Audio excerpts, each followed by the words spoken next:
You ask Tiger to solve.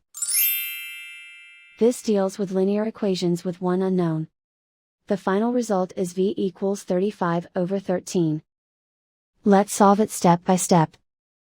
Simplify the expression. Expand the parentheses. Multiply the coefficients. Simplify the arithmetic. Combine like terms. Group all constants on the right side of the equation.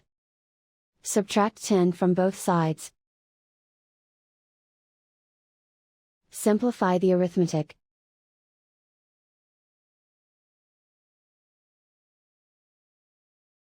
Isolate the v.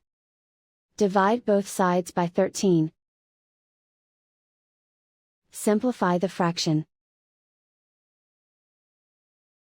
And so the final result is v equals 35/13.